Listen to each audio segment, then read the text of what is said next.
Let's get to our weekly options alert now with Alan Kuckman of Agora Financial. And Alan, I want to hear your market commentary. Stock surge continues, strength everywhere. The NASDAQ and the S&P, new all-time highs, not just yet in the Dow, it's dogging it. It's really all about Apple and the iPhone event, but we'll talk about that in just a second.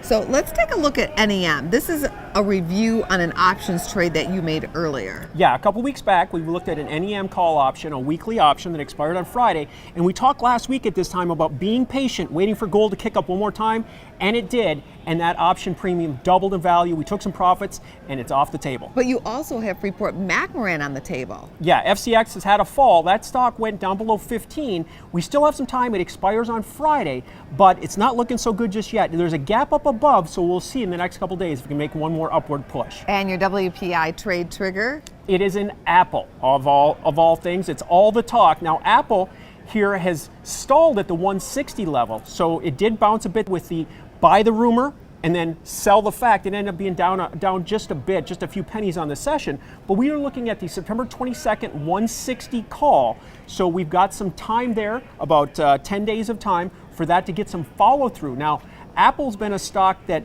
has not made new highs here recently. If we can get back up to that 165 level, we're getting another kick higher. Do you want to move on to your trader takeaways? I sure do. Last time we talked, or a couple weeks ago, we talked about IWM, the Russell 2000. The small cap index was going to play some catch up, and it did. It's catching up. It is. It's up 5% in just the last 3 weeks. The discussion I want to talk about now is the Dow. Everybody follows the Dow, but it's truly not the best market measure. The Dow is only 30 stocks, and it's priced by market price instead of capitalization. So the big stocks drive it and don't give us really a true picture.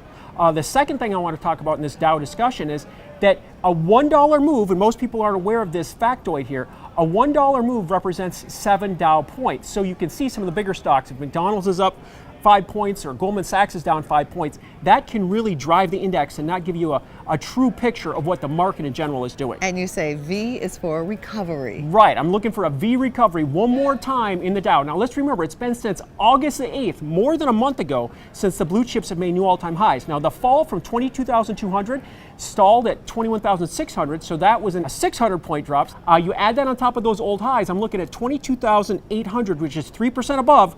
A 3% move in the Dow, what's a Dow component? Apple, would mean new all-time highs, and we've been in good shape with our weekly option strategy. We will be watching your trade. Thank you so much for coming on the show. Thank you.